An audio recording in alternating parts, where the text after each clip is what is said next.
नमस्कार दोस्तों, मैं निरंजन आप सभी को हिस्ट्री की जीत के इस प्लेटफॉर्म के ऊपर स्वागत करता हूं।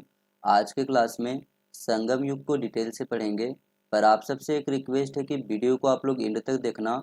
और हाँ दोस्तों, जिन्होंने इस चैनल को सब्सक्राइब करके नहीं रखा है, चैनल को सब्सक्राइब करके रख लो ऐसे और महत्वपूर्ण वीडियो प्राप्त करने के लिए।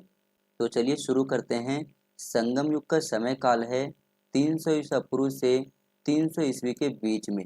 इस बीच में दक्षिण भारत में तमिल कवियों के द्वारा अत्यधिक मात्रा में साहित्यिक रचनाएं की गई और फिर साहित्यिक रचनाओं को सार्वभौमिक मान्यता देने के लिए 3 महत्वपूर्ण संगम यानी कि सभा या फिर संगोष्ठी का आयोजन किया गया। एक चीज याद रखना कि ये बेसिकली जो संगम भूमि है वो कृष्णा और तुंगभद्रा नदी के दक्षिणी हिस्से को कहा जाता है, जिसमें अगर हम वर्तमान के परिप्रेक्ष्य में देखें तो तमिलनाडु, केरल, आंध्र प्रदेश और कर्नाटक के हिस्से शामिल थे। आगे यदि हम बात करें तो संगम शब्द का प्रयोग तमिल साहित्य में सबसे पहले शैव संत तिरुनावुकरासु, जिसे कि अपर भी कहा जाता है, उनके द्वारा किया गया था। अब हम बात करते हैं जो 3 महत्वपूर्ण संगम आयोजित किए गए थे उनके बारे में डिटेल से, क्योंकि यहाँ से हर बार प्रश्न पूछा जाता है एग्जाम में।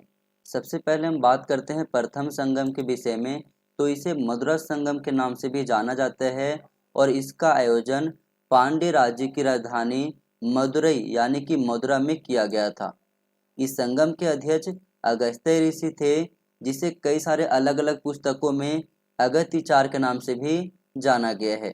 इस संगम को पांड्य नरेशों का संरक्षण प्राप्त था और इस संगम में जो महत्वपूर्ण साहित्यिक रचनाओं को सार्वभौमिक मान्यता दिया गया था उसमें शामिल था अकत्रियम, परिपादाल, मुदुनारे, मुद्रकुरुक्कु और कलिराव विक्कय।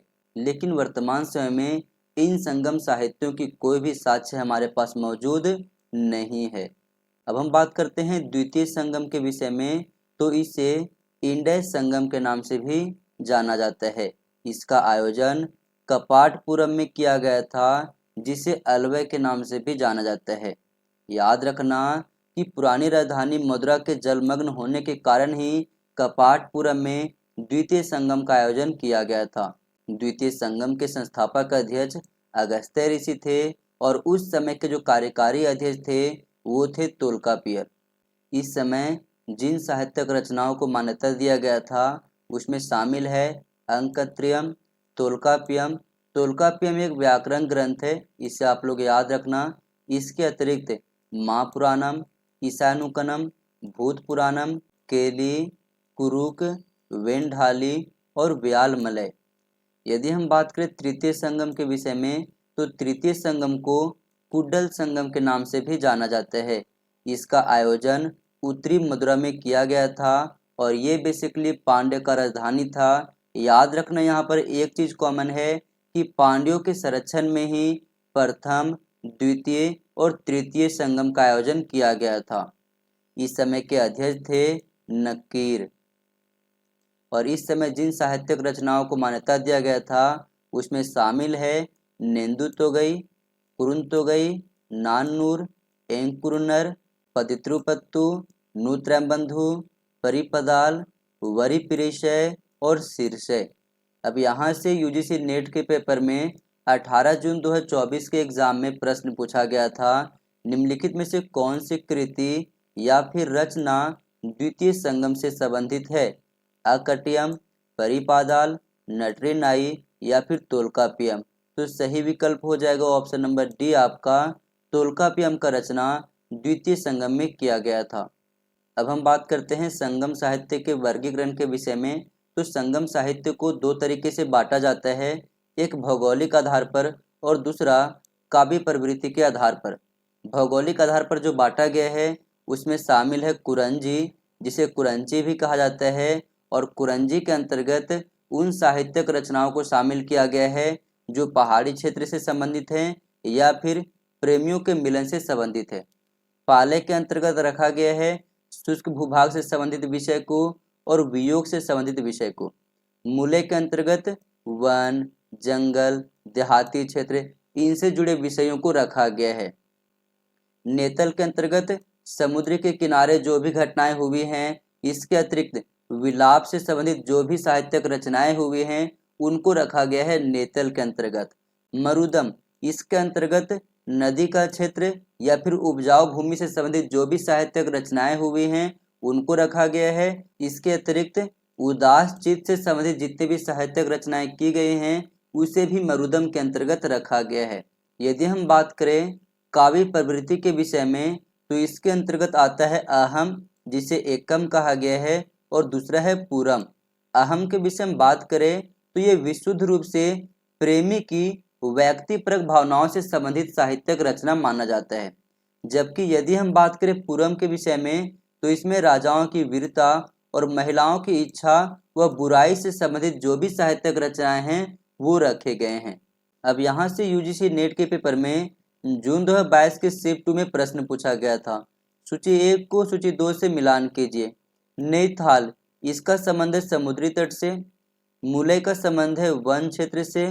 पाले का संबंध है सूखा क्षेत्र से। और कुरंजी का संबंध है पर्वतीय भूमि से। तो ए का 3, बी का 1, सी का 2 और डी का 4।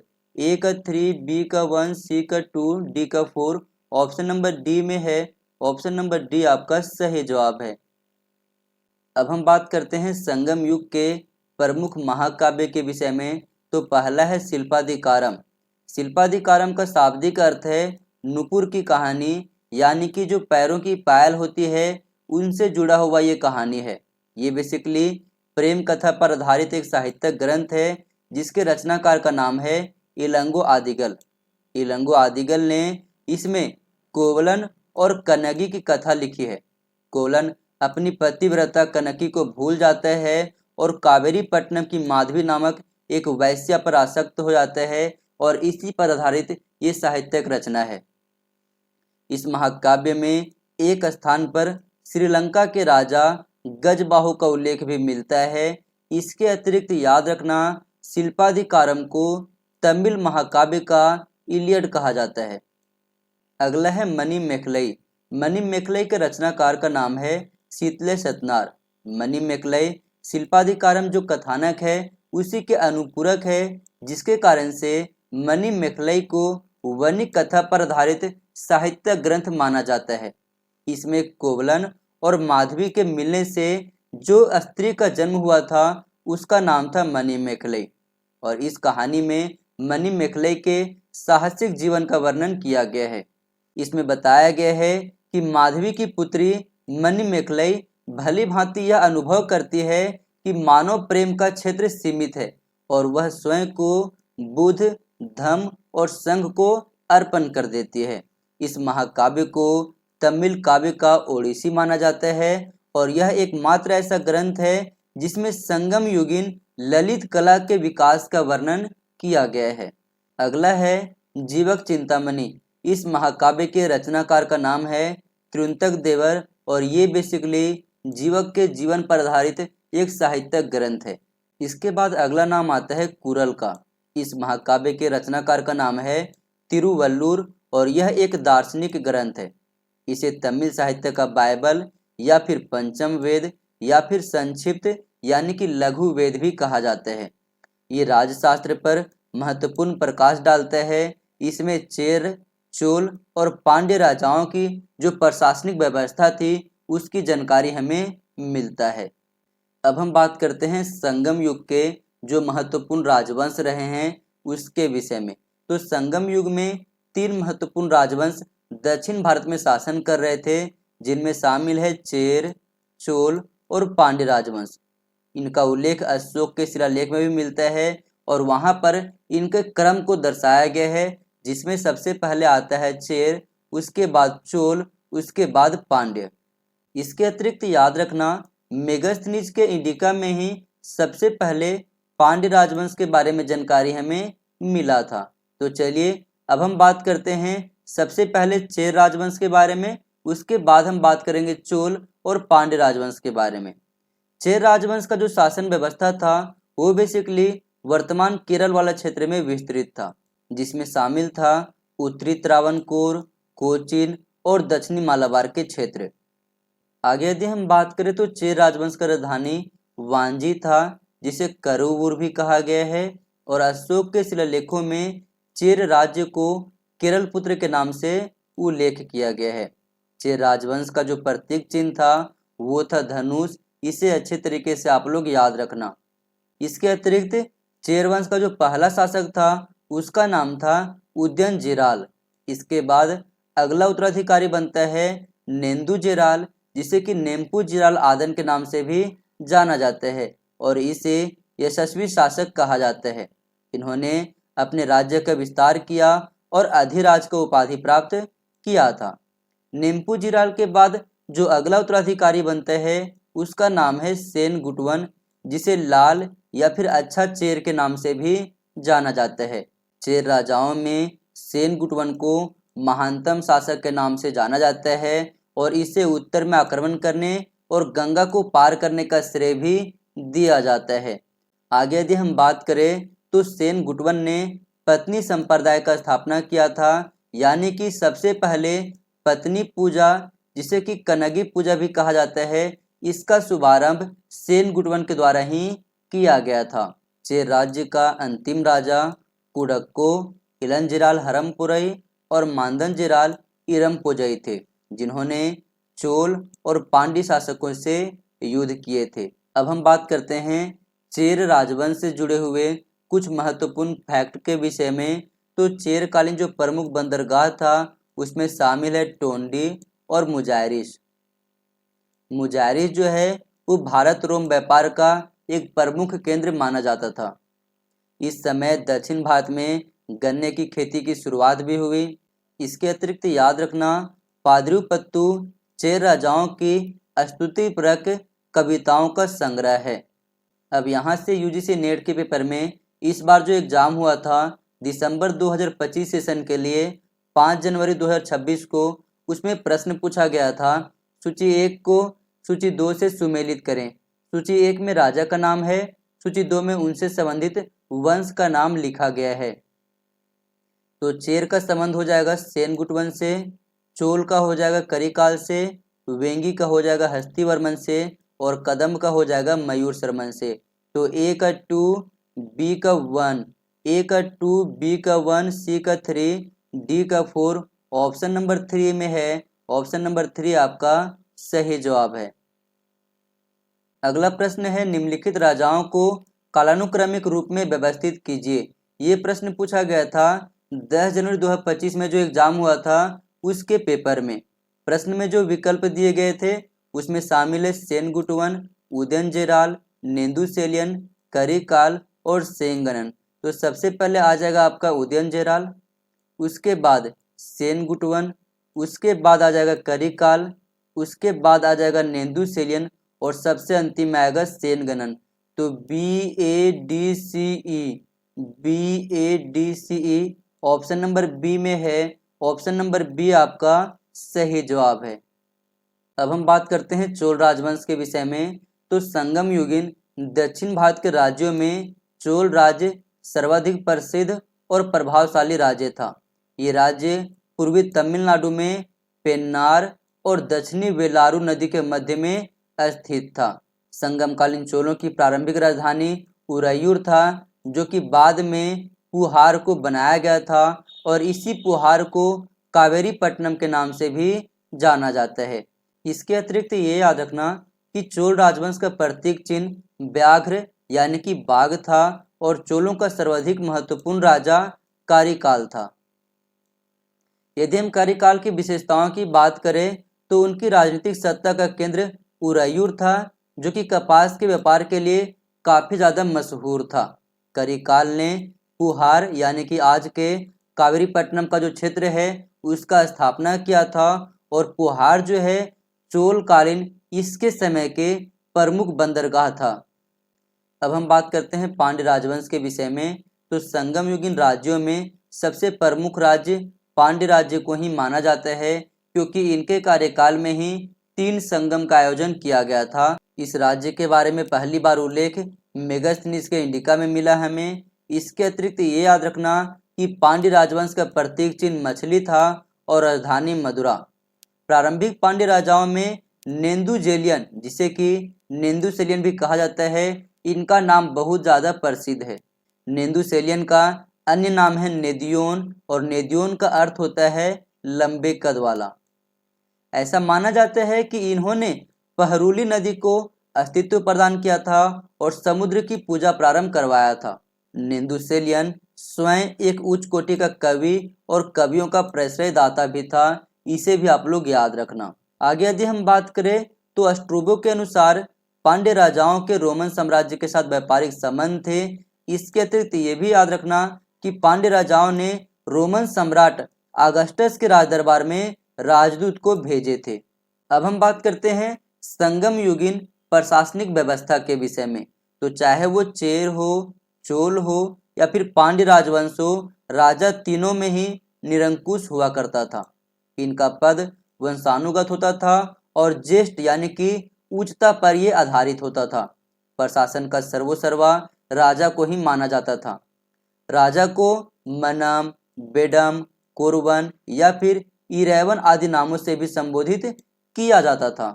राजा के अनिवार्य गुणों में उसका चरित्रवान होना, इसके अतिरिक्त प्रजापालक, संयमी और निष्पक्ष होना होता था। राजा अपनी राज्यसभा, जिसे मंडाय कहा जाता था, इसमें लोगों की शिकायतें सुन करके न्याय किया करता था। राजा का जन्म महोत्सव के रूप में मनाया जाता था और इस दिन को पेरुनल यानी कि उत्तम दिन से संबोधित किया जाता था। राजा की परामर्शदाताओं की सभा को पंचवरम कहा जाता था, जिसमें पुरोहित, वैश्य, ज्योतिषी और मंत्रीगण शामिल होते थे। राजा के जीवन काल में ही युवराज की नियुक्ति कर दी जाती थी, जिसके बाद युवराज को कोहमन कहा जाता था और जो राजा के अन्य पुत्र थे उनको इलंगो कहा जाता था। राजा यदि निसंतान हो, उसका कोई पुत्र ना हो, तो अगले राजा को चुनाव प्रजा और मंत्री दोनों ही मिल करके किया करते थे।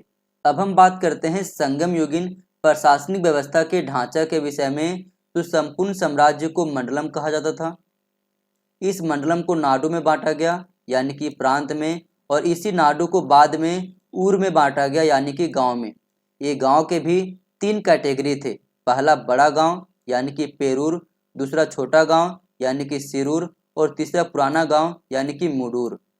यदि हम बात करें इस समय के राजस्व व्यवस्था के विषय में, तो सामान्यतः भूमि कर 1/6 हुआ करता था यानी कि 6वां हिस्सा। बंदरगाहों, संपत्ति या फिर लूट आदि पर भी कर लगाए जाते थे। राज्य के कर्मचारी जो थे वो कर का वसूली किया करते थे। यदि हम बात करें इस समय की न्यायिक व्यवस्था के विषय में, तो दंड व्यवस्था अत्यंत कठोर था। राजा प्रमुख न्याय करता था और निष्पक्ष न्याय का आयोजन हमेशा वो किया करता था। राजधानी में जो न्यायालय था उसको अवाई यानी कि मंडाय कहा गया, जबकि जो ग्रामीण न्यायालय था उसको मनरम कहा गया। यदि हम बात करें इस समय के सैनिक व्यवस्था के विषय में, तो सेना में 4 अंग शामिल थे। रथ सेना, हाथी सेना, अश्व सेना, अश्व यानी कि घुड़सवार सेना, और एक पैदल सेना। सैनिकों द्वारा वेल यानी कि भाला, वाल यानी कि खड़ग, वील यानी कि धनुष, कोल यानी कि बाण और कवच, इन शास्त्रों का प्रयोग किया जाता था। विशेष समारोह में सेनापतियों को एगाड़ी का उपाधि प्रदान किया जाता था। प्रधान सेनापति को शिल्पाधिकारम में तलेवन और तानैत कहा गया है, जो कि प्रायः उच्च वर्ग के बिल्लाल यानी कि कृषक हुआ करते थे। अब हम बात करते हैं संगम युग की सामाजिक जीवन के विषय में। तो वर्ण का सामाजिक वर्गीकरण संगम कवियों को ज्ञात था, जैसे कि अरसर यानी कि राजा, वैश्यर या फिर वनिगर यानी कि व्यापारी, वेलालर यानी कि कृषक और सुड्डम यानी कि ब्राह्मण। एक चीज याद रखना आप लोग कि प्रभुता संपन्न वेलारों को यानी कि कृषकों को क्षत्रिय माना गया है। सुड्डम यानी कि ब्राह्मण राजा के लिए पुरोहित, ज्योतिषी, न्यायाधीश या फिर राजदूत का कार्य किया करते थे, और समाज में पुजारियों या फिर ब्राह्मणों की प्रधानता इस समय बिल्कुल नहीं थी। इसके अतिरिक्त ये याद रखना कि जाति प्रथा जटिल नहीं था यहाँ पर। इसके अतिरिक्त ये भी याद रखना कि क्षत्रियों, वैश्यों और शूद्रों का संगम साहित्यों में कहीं पर भी हमें उल्लेख नहीं मिलता है। दास प्रथा इस समय नहीं था, लेकिन संगम युग में सती प्रथा प्रचलित था। स्त्रियों को सैनिक, मंत्री, राजदूत या फिर सलाहकार नहीं बनाया जा सकता था और पुरुष और स्त्री दोनों ही सोने और मोतियों के गहने पहना करते थे। अब यहाँ से यूजीसी नेट के पेपर में प्रश्न पूछा गया था, सूची 1 को सूची 2 से मिलान कीजिए। वेलालर का मतलब होता है कृषक, अरसर का मतलब होता है राजा, वैश्यर का मतलब होता है व्यापारी और वेल्लीर का मतलब होता है मुखिया। तो ए का 3, बी का 4, सी का 2, डी का 1, ऑप्शन नंबर बी में है। ऑप्शन नंबर बी आपका सही जवाब है। आगे यदि हम बात करें तो संगम युग में समाज का स्वरूप मूलतः जनजातीय था और तमिल लोग पौष्टिक भोजन का ग्रहण किया करते थे। संगम कालीन यदि महिलाओं द्वारा किए जाने वाले कार्यों की बात करें तो उसमें शामिल है धान के बीज बोना, निराई करना, धान की भूसी निकालना और युवा लड़कियां कृषि क्षेत्र पर दृष्टि रखती थी और पक्षियों और पशुओं को भगाया करती थी। इसके अतिरिक्त कताई लगभग पूरी तरीके से महिलाओं द्वारा ही किया जाता था। इसके अतिरिक्त ये याद रखना कि महिला बुनकर का कोई भी संदर्भ हमें संगम युगीन समाज में नहीं मिलता है। चरवाहों के लिए जो प्रयुक्त की गई शब्द है उसमें शामिल है एचियर, कोविचियर और इडाइचियर। अब हम बात करते हैं इस समय की शिक्षा व्यवस्था के विषय में। तो समाज के सभी वर्गों में शिक्षा का समुचित प्रसार देखा गया है। छात्र साहित्य, विज्ञान, ज्योतिष, गणित और व्याकरण की शिक्षा ग्रहण किया करते थे। छात्रों को पीलय या फिर भागनयन कहा जाता था और जो शिक्षक होते थे उनको कनकटार कहा जाता था। शिक्षा मंदिरों में प्रदान की जाती थी, लेकिन दक्षिण भारत में इसके लिए जो शब्द प्रयोग किए गए हैं उसमें शामिल है अग्रहार, घटिका और ब्रह्मपुरी। गुरु सेवा और गुरु दक्षिणा देना छात्र का प्रमुख कर्तव्य माना जाता था। इसके अतिरिक्त ये याद रखना कि वाटेलिथु चेरों की एक लिपि थी जो कि शिक्षा व्यवस्था में प्रयोग किया जाता था। अब हम बात करते हैं संगम युगीन आर्थिक स्थिति के विषय में। तो सबसे पहले हम बात करते हैं कृषि व्यवस्था के विषय में। तो देश यानी कि राज्य की आर्थिक समृद्धि की मुख्य आधारशिला कृषि पर आधारित था। तमिल देश की उपजाऊ भूमि में एक वेली क्षेत्र यानी कि लगभग 6 एकड़ में हजारों कलम धान का उत्पादन हुआ करता था। धान जो है तमिल देश का एक प्रमुख उत्पादन और खाद्य यानी कि भोजन था। ज्वार, बाजरा, रागी, गन्ना, केला, कपास, नारियल ये इस समय के महत्वपूर्ण फसल थे। साथ ही ये भी याद रखना कि खेतों की सिंचाई के लिए नदियों और तालाबों का प्रयोग इस समय बहुत ज़्यादा मात्रा में किया जाता था। इसके अतिरिक्त याद रखना कि कृषि कार्य मुख्यतः निम्न वर्ग के लोगों और महिलाओं के द्वारा ही किया जाता था। यदि हम बात करें इस समय के उद्योग धंधों के विषय में तो जीवन की आवश्यकताओं से संबंधित अधिकांश वस्तुओं का उत्पादन राज्य के अंतर्गत ही होता था। गृह निर्माण, शहरों का निर्माण की योजना, सैनिक अस्त्र शस्त्र और कपड़ा बुनना इस समय का मुख्य उद्योग था। उरैयूर और मदुरै इस समय के प्रमुख सूती वस्त्र के केंद्र थे। रंगाई का कार्य भी यहाँ पर हुआ करता था। और एक चीज आप लोग याद रखना, पुहार, उरैयूर, वाजी, टोंडी, मुजीरिश, मदुरई, कांची ये प्रमुख औद्योगिक केंद्र थे।